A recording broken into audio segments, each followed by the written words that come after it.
This is Charlie with Hellhound Run. I hope you enjoy tonight's work, and if you do, like and subscribe, drop me a comment. I hope you enjoy listening.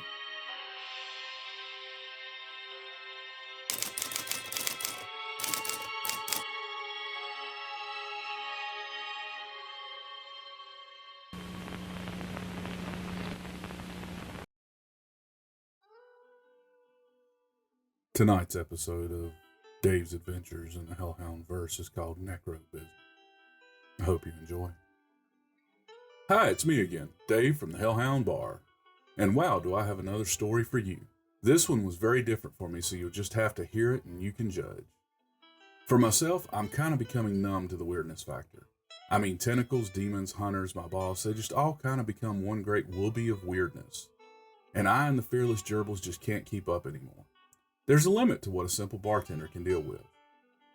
The owner of the bar has been having these strange meetings in the back room. He warns me, very politely, not to come to the back room no matter what. But then these strangers come in randomly, totally hooded and cloaked so that I can't even see their eyes. The robes or cloaks or whatever don't even fit right. They're shaped oddly or have pieces that shouldn't fit. I don't know what to do except pretend not to notice. It's probably safer that way. On the bright side, I went to my first bake sale for the Church of the Goldfish. To be honest, I went to see if I could find her, but it was still a bake sale. There were some really strange items there too. Eyelid cake, finger mousse, cream of the old gods. Not really sure what that's about, but you guessed it, she was there. Her name's Elle, and she may be the prettiest woman I've ever met. No, really, at least I think so anyway. She showed me around the little church, the altar holding a small crystal goldfish in a bowl.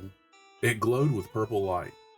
She even showed me some of the forbidden murals, paintings of the great goldfish swimming through emptiness and creating the universe with a swipe of its tail fin. It's a strange religion, but no stranger than any other. I mean, there's that cult of the followers of the demented fistula down the street, and they're really weird. Anyway, back to the story. I was standing bored behind the bar last Friday afternoon. At least, I think it was Friday. Time is just different here. Everything had been stocked, the fire extinguishers were ready in case of another flaming dart tournament, and I was slowly building a real case of existential dread for the evening to come. The same as any other Friday, really. As the gerbils were getting up to a more fevered pitch over how was Dave going to die tonight, I heard the little bell above the bar tinkle. I looked over to see a simple man, brown hair, clean-shaven, in khakis and a simple polo walk in. It was the kind of outfit that screamed middle management. The guy walked erect like he was confident, but I could tell by the set of his shoulders and the slight downward tilt of his head that he was worn down. This was a guy who had been beaten down by life and was just getting through one energy drink at a time. I wondered if he worked in retail. There's a job full of existential dread and the urge to die. Mr. Middle Management casually walked up to the bar and took a seat. I could tell he was trying to scope the place out without looking like that's what he was doing. As this was not unusual in a bar full of nothing but odd behavior and odder people, it didn't worry me. The gerbils lay snoozing in my imaginary mind, so it couldn't mean trouble, right? I walked over to him and asked, "What do you have?" in my most customer service-oriented voice. It probably didn't sound all that friendly, but hey, it's the effort, right? "I'd like an old-fashioned, please," he said. "Bourbon?" I asked. It was traditional, but with people nowadays, I had to ask. "Oh yeah, please," the guy said. I think I startled him with the question. Guy was out of sorts. Maybe his gerbils and my gerbils were family? Who knew? "Classy," I said, coming right up. And it was a rather classy drink.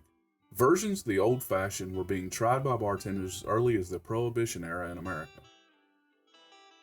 "So what brings you in?" I asked as I laid out the sugar, bitters, and bourbon to make the cocktail. "I'm trying to avoid my family right now," he said while looking down at the bar. "Not big drinkers, huh?" I asked. "Huh?" he replied. I felt he was a kindred spirit at that moment. Huh was an inherent part of both of our languages. Kind of made me feel warm and fuzzy inside. "Your family, they're not big drinkers?" I asked. "Since you're hiding in a bar and all?"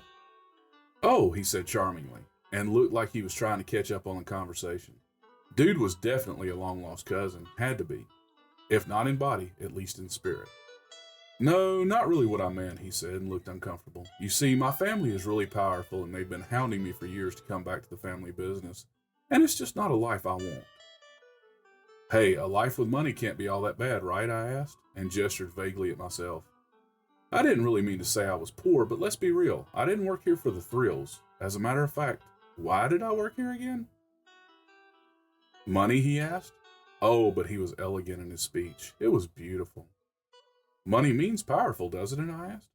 I was starting to think we were having two different conversations.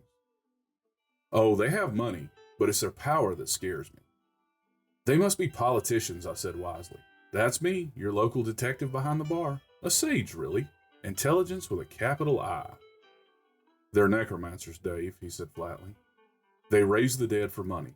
It really is a noble profession, but I want to be normal. He sighed in disgust. Oh shit, I said in panic. He knew my name. Oh shit, I was gonna die. I hadn't told him my name. Oh God, would it be tentacles again? The gerbils were awake and preparing to abandon ship. Or would that be abandon Dave? How did you know my name? I asked. I was shaking, terrified. It's on your name tag, man, he said, looking at me like I had lost my mind. And technically I had. I looked down at my shirt, just remembering that the owner had given me a name tag. Who had ever heard or seen of a bartender with a name tag? I mean, really? You, Dave, me, Kevin, he said in a sad caveman imitation. I stood there feeling stupid for a minute. I don't think I drooled on myself. Then the conversation caught up to me. Did he say necromancers? Did you say necromancers? I asked. Are you feeling okay? He asked while staring at me. I can go, he said, and started to get up. No, I said and waved him to sit back down. Sorry, it just tripped me up for a second. Okay, he said, and sat cautiously back down. But I could tell he wasn't sure if he should. I could see that internet review. Come have drinks with the craziest bartender you'll ever meet. He can make you uncomfortable with just a sentence. I'm sorry, I just had this really strange customer. It kind of scarred me, I tried to explain. Oh, I guess that makes sense, he said and relaxed. Did you say necromancers? I asked again. I tried. I really tried to let it go, okay? I know, I disappoint me too sometimes. Yeah, necromancers. My family is the last family of necromancers alive, he said. He looked me dead in the eye, pun intended, as he said it too. Dude wasn't joking. Like D&D, I asked hopefully? No, Dave, he said and sighed again. Like zombies and crawling body parts and the spirits of the dead kind of necromancers. I said. See, we had to be cousins. Well, in spirit at least. My whole life was raise this zombie, make that heart beat outside this guy's chest, he continued. My family pet was an animated segment of intestines that squiggled behind me everywhere like a slimy snake. When I asked for a dog instead, my father handed me a shovel and told me to go dig one up. Intestines? I gulped. My mind was overtaken by the image of a friendly, writhing mass of intestines nuzzling at a young boy's feet while he did homework. Oh, that was gross. Oh, worse thought. What did that smell like? When I was a kid, my nanny was a zombie. I really liked her, but pieces kept falling off. I remember laying in my bed and finding her fingers under the sheets touching me, he said with a smile. Like this was a pleasant memory or something. Ew, I said before I could help it. This guy was a walking book of trauma if that's what he had happy memories about. Anyway, so I decided black robes and body parts just weren't for me, you know, he asked. I left, went to college, tried to be normal, he went on. Do you know how hard it is to be normal when roadkill accidentally shows up at the door to your dorm at 3 a.m., he asked.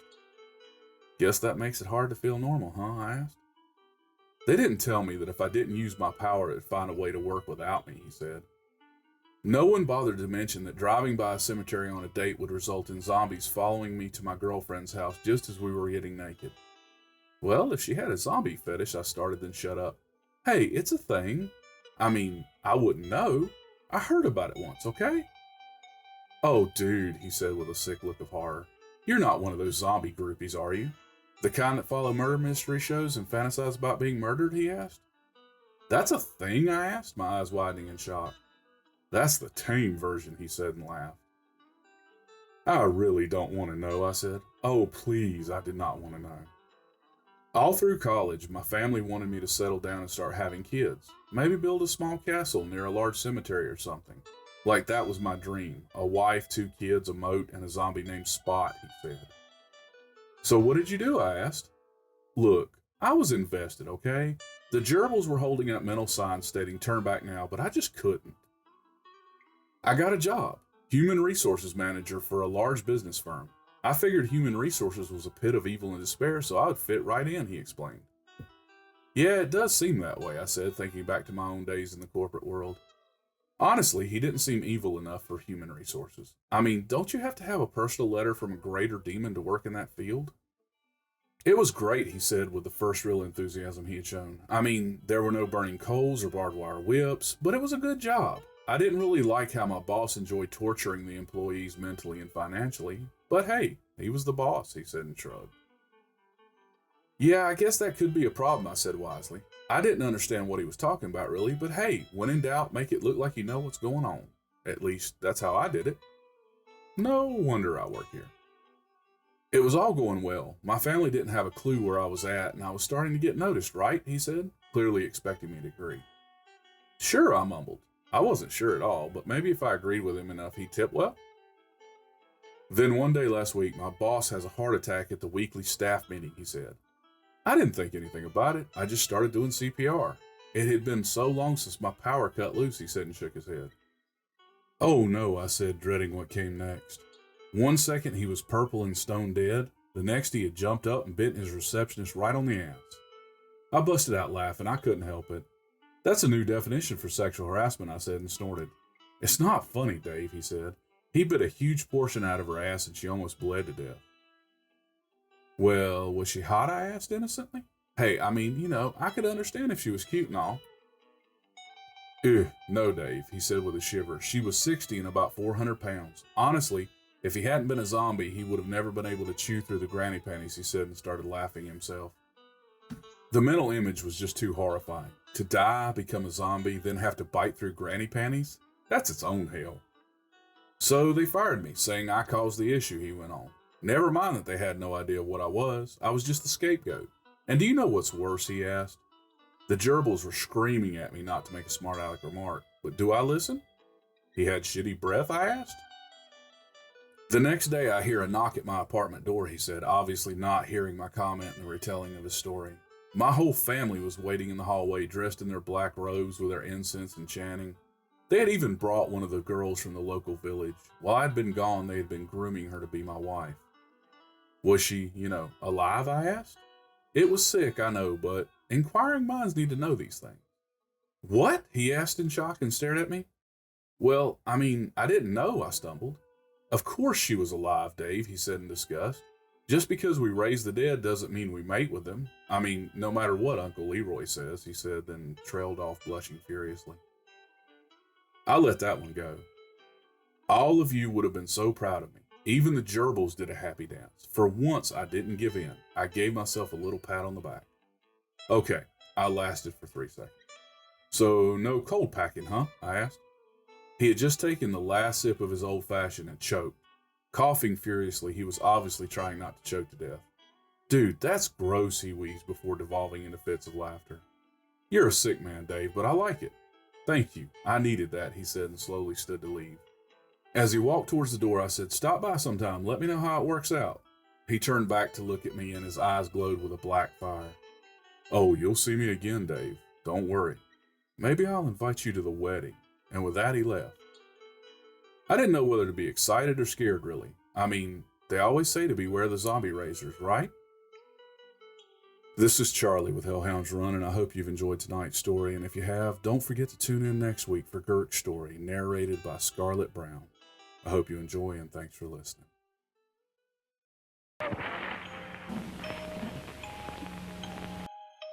Hi, this is Charlie with Hellhound's Run, and I hope you've enjoyed tonight's content. And if you have, follow us on TikTok, YouTube, Facebook, Instagram, and Patreon. And as always, thanks for listening.